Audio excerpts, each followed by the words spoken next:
You're not broke because the game's stacked against you. Nah.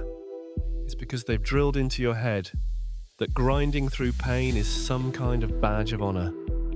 They sold you on the idea that enduring crap makes you noble, holding out for your shot is righteous, and biding your time shows real character. Meanwhile, they scooped up all the spoils. Rich folks, they don't sit around twiddling thumbs. No begging for approval or sorries for grabbing what's theirs. They've cracked the code they never wanted you to see. Cash chases power and placement, not hard work or who deserves it. Getting in position means torching those cozy myths about playing fair, pulling your weight, and being good. Machiavelli got it centuries back. He watched decent rulers crash and burn while cutthroat types carved out dynasties. The big lesson? Reality favors results over nice thoughts. Strength bows to real clout, not high morals. The gap between scraping by and stacking cash isn't smarts or chance. It's ditching the ethical box they trapped you in. Plenty of you will bounce right now, chasing that cozy story. Grind more, your big breaks around the corner. Karma pays out to the pure. Fine by me. Hard truths aren't for everybody. Stick around with a shred of real curiosity, though, and you'll spot the wealth machine crystal clear, impossible to ignore. See it, and suddenly you're a threat. The trap was never the lack of money. The trap was convincing you that poverty is a math problem when it has always been a psychological one. They taught you to follow your passion, to do what you love, and the money will follow. This is the first lie, the most seductive, the most destructive. Passion is what the wealthy indulge in after they have secured their position. Passion is a luxury afforded by capital, not a path to it. You were told this lie, so you would spend your life chasing fulfillment while they chased dominance. Money is not the reward for loving what you do. Money is the certificate of solved problems. The bigger the problem, the larger the payment. The more painful the problem, the more desperate the buyer. This is not philosophy. This is mechanics. You are likely being paid for your time right now. You arrive, you perform a task, you leave, you have made yourself a component in someone else's machine, a replaceable part, and replaceable parts are paid the minimum necessary to prevent them from leaving. The wealthy do not sell time. They sell the removal of suffering. They identify where people are bleeding financially, emotionally, operationally. They position themselves as the only solution. Then they name their price. A heart surgeon does not make more than a janitor because his work is harder. He makes more because the pain of a stopped heart is immediate death, while the pain of a dirty floor is mild discomfort. Value is not determined by effort. It is determined by the cost of the problem left unsolved. If you are struggling financially, it is because the problems you solve are too small, too common, or too easily replicated. You are competing with millions of others who can do exactly what you do. Therefore, you have no leverage. And without leverage, you are at the mercy of whoever signs your paycheck. Machiavelli advised making yourself necessary, not loved. Love is emotional. It changes with mood and circumstance. Need is structural. It persists regardless of feeling. If your employer loves you, they can still fire you when revenue drops. If your employer needs you because you control the client relationships, the proprietary knowledge, the revenue engine, they cannot touch you without damaging themselves. Ask yourself what pain you alleviate. If the answer is vague or generic, you are in danger. You must find a pain that is expensive, urgent, and specific to a group with resources. then you must become the aspirin they cannot afford to be without. This is not complicated. It is just uncomfortable, because it requires you to stop seeking approval and start seeking necessity. You were raised on the donkey doctrine. Work hard. Keep your head down. Eventually, the farmer will notice your effort and reward you. This is the second lie, and it has destroyed more lives than any plague. Effort does not equal wealth. If it did, construction workers would be billionaires and investment bankers would be poor. But reality shows us the opposite. Why? Because the market does not pay for effort, it pays for impact. The donkey carries the stone up the hill with its own strength. The fox hires 10 donkeys and takes a percentage of every stone moved. One works, the other orchestrates. One trades life force for coins. The other builds a system that generates coins whether they are present or not. This is leverage. The secret mechanism of every fortune ever built. There are 3 forms. Labor leverage, having others work for you. Their time becomes your time. Their effort becomes your profit. You scale beyond the limits of your own body. Capital leverage, making money work for you. The poor save coins.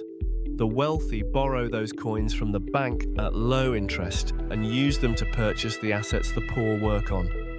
They pay back the loan with other people's labor and keep the difference. Code and media leverage. This is the revolution. A video created once and watched by millions. Software written once and sold infinitely. Digital products that require no additional effort to replicate. The work is done once. The payment is perpetual. If you must be physically present to earn money, you are trapped. You have zero leverage. You are the machine instead of the owner of the machine. The wealthy spend their early years building systems so they can spend their later years managing systems. The poor spend their entire lives being the system. Which one are you? And here is where most of you will fail. Not because you lack the information, you now possess it. You will fail because you cannot accept the next truth. You are not paid what you are worth. You are paid what people perceive you are worth. Perception is not a distortion of reality. In the game of wealth, perception is reality. If you look cheap, you will be negotiated down. If you look desperate, you will be exploited. If you look uncertain, no one will invest in you. Not because you lack skill, but because humans are hierarchical animals. We instinctively align with those who signal high status and distance ourselves from those who signal weakness. 2 consultants, same skill. Consultant A replies to emails immediately, charges modestly, dresses casually. Consultant B is difficult to reach, charges 10 times more, presents immaculately. Who gets the contract? Consultant B, every time. Why? Because price is a signal. High price suggests high value, scarcity suggests demand, confidence suggests competence. The client does not have time to verify your actual ability. They make a judgment based on the signals you broadcast. Most of you are underpricing yourselves because you are judging your value based on internal struggle. You know how difficult it was to learn the skill, so you charge based on your effort. This is a catastrophic error. The client does not care about your journey. They care about their outcome.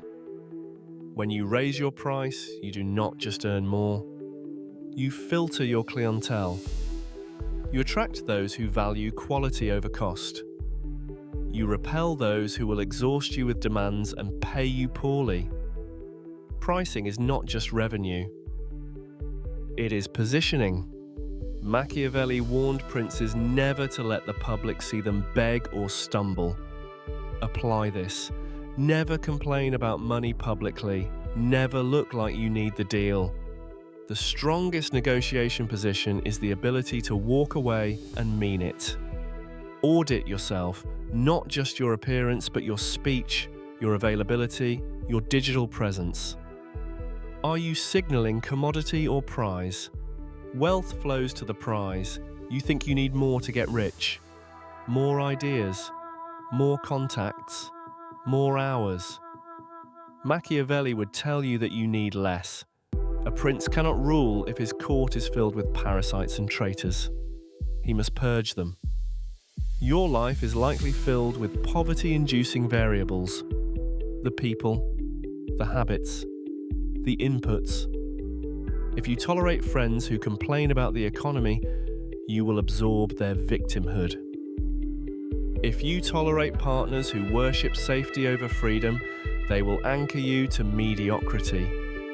Mindsets are contagious. Poverty spreads through language, through habits, through fear. This is not cruelty. This is quarantine. You cannot build an empire while surrounded by those committed to remaining small. You consume hours of content designed to make you angry, envious, distracted. Every minute spent scrolling is a minute stolen from building. You are the product. Your attention is the resource being mined, and you give it away for free. The wealthy consume information that provides advantage. The poor consume information that provides escape. If you cannot focus on a single task for 4 uninterrupted hours, you will never be rich. Focus is the new intelligence. In a world of dopamine addicts, the person who can sit and build without distraction is a god. Remove everything that does not build the asset. Friends who drain you, apps that distract you, thoughts that weaken you. If it does not pay rent, evict it. If you are still here, you have survived the first filter. Most did not. They left when confronted with the reality that their poverty is a choice of tolerance. Good. Wealth is exclusive by definition. If everyone had it, it would be worthless. Now we go deeper, because making money is useless if you cannot keep it. The system is designed to extract your capital the moment you acquire it. The government wants it in taxes, corporations want it in consumption, inflation wants it in devaluation, friends and family want it in favors. If you earn $1 million and spend $1 million, you are not rich. You are a highly paid conduit. Wealth is what remains in the reservoir. Every advertisement, every algorithm, every social pressure is engineered to make you spend. Treat yourself, you deserve it. Upgrade your lifestyle. This is propaganda. The wealthy do not upgrade until the asset pays for it. Here is the rule: never buy luxuries with labor. Buy luxuries with the interest from assets. If you work to buy the car, you are enslaved to the car. You must continue working to maintain it. But if you use labor to buy an asset that generates income, and that income buys the car, you are free. The asset is the slave, not you. Build the fortress. Understand tax structures. Use legal entities to protect liability. Practice stealth wealth. Real power is silent. The loudest person in the room usually has the most debt. They are performing wealth to convince others they possess it. When you start making money, close your mouth. Do not buy the watch to impress strangers. Buy the freedom to wake at noon on a Tuesday. That is the flex. You are dying. Every second that passes is gone forever. The poor sell their time. The rich buy time. When you clean your own house, you are declaring that your time is worth $20 an hour. When you wait in line to save $5, you are valuing your life at pennies. If you want to be wealthy, Your time must be worth $500 an hour. If you are doing a task that can be done for $20, you are losing $480 every hour. You are burning money by doing low-value work. But I cannot afford to hire help. You cannot afford not to. This is the leap. You hire the help, so you have time to build the skill that pays $500 an hour. Be arrogant with your time. Guard it like a dragon guards gold. Do not let people pick your brain for free. Do not attend meetings that could be emails. Do not go to social events out of obligation. Learn to say no without apology. Learn to be unavailable. The more scarce your time, the more valuable it becomes. When you detach income from time and protect your remaining time, you achieve autonomy. You wake up and decide what to undo. That is wealth. Everything else is decorated imprisonment. The world tells you to play fair. Machiavelli tells you to win. You want asymmetry. Bets where the downside is limited, but the upside is infinite. A job has capped upside.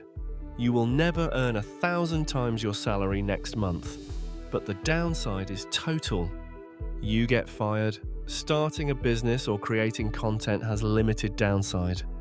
You lose time or money, but the upside is unlimited. You could change your life in a single year. Hunt for unfair advantages. What do you know that others do not? Who do you know that they do not? What are you willing to do that they are not?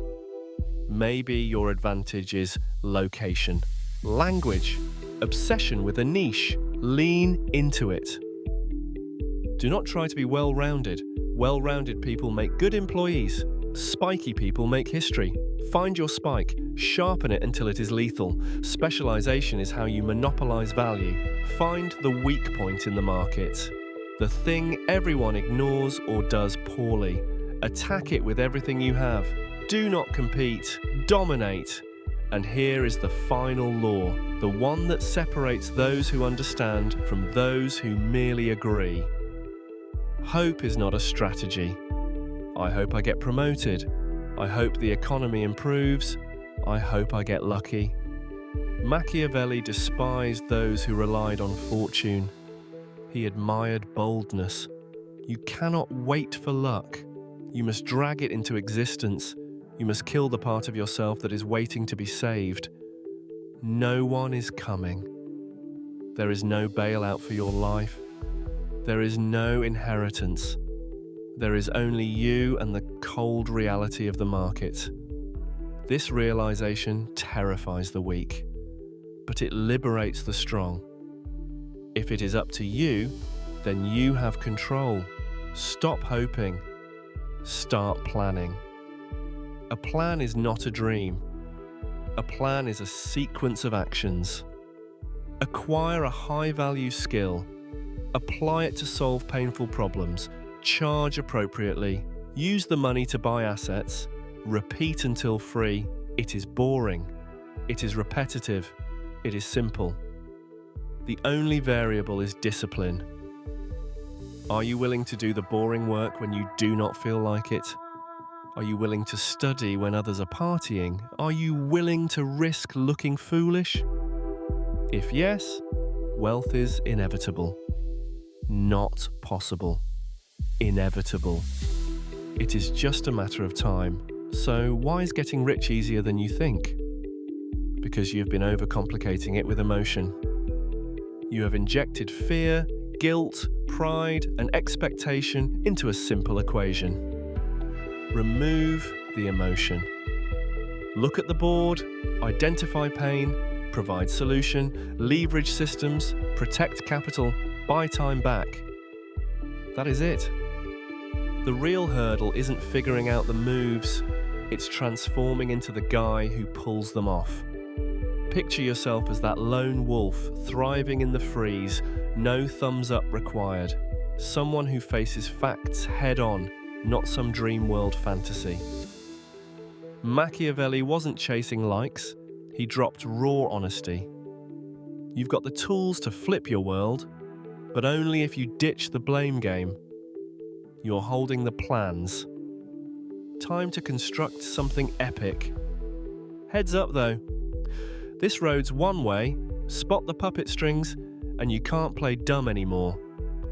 Old buddies will feel distant, average days will grate. Whining? Off the table? Money cuts you off before it sets you free. Cool with the quiet? Crowds stick to broke and relatable over loaded and solo. You're still reading. Deep down, you know you're wired for the chaos. If so, flip the switch today. No delays. The gears are in plain sight. Routes mapped. Just gotta summon the guts to step up.